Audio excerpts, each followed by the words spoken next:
Friends, today I have brought the 3 lessons from the holy book Bhagvad Gita, which is of the Sloka 2.50, from the Sloka 2.50.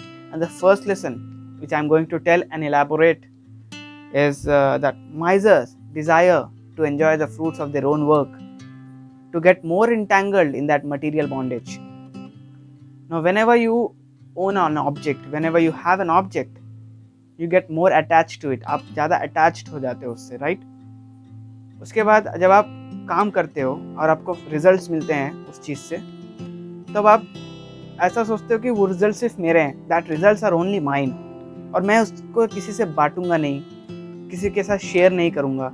वो fruits जो मेरे को मिलते हैं वो मैं अपनी तरफ ही रखूंगा, अपने लिए ही रखूंगा। जो कंजूस हम इंडियन भाषा में बोलते हैं, या फिर माइजर जो हम अंग्रेजी में बोलते हैं, जो भी मेरे को रिजल्ट्स मिल रहे हैं ना, जो भी मेरे को फल मिल रहे हैं मेरे कर्म के लिए, वो मैं अपने तक ही रखूंगा और मैं दूसरों के साथ शेयर नहीं करूंगा। आप कुछ लोगों को खाना खिला दिए, कुछ गरीब लोगों को खाना खिला दिए, आपको अपनी सैलरी आई, या फिर कुछ ऐसे ज़रूरतमंद को हेल्प कर दिए जिनकी एक पर्टिकुलर चीज़ की बहुत ज़रूरत है, तो ये क्या है, आप अपना जो फल है, आपके कर्म के जो फल हैं, आप शेयर कर रहे हो, थोड़े थोड़े करके शेयर कर रहे हो।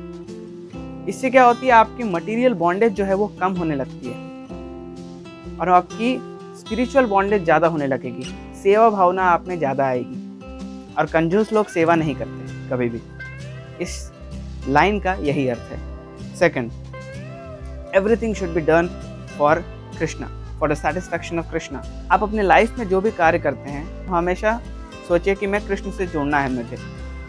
उस कार्य के जरिए अपने आप को कृष्ण से जोड़िए कि कृष्ण ने मुझे इतना काबिल बनाया कि मैं ये कार्य कर रहा हूँ।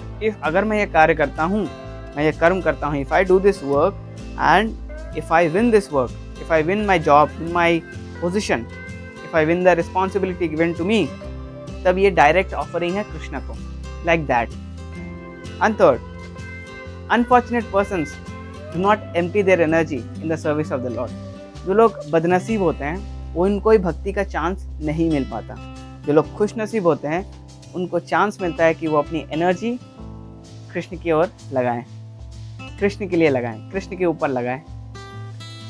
आप बहुत खुश नसीब हैं कि आपको चांस मिला है practice spirituality.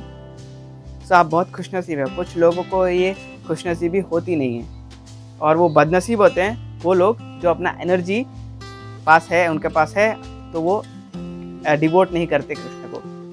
That these are the 3 lessons.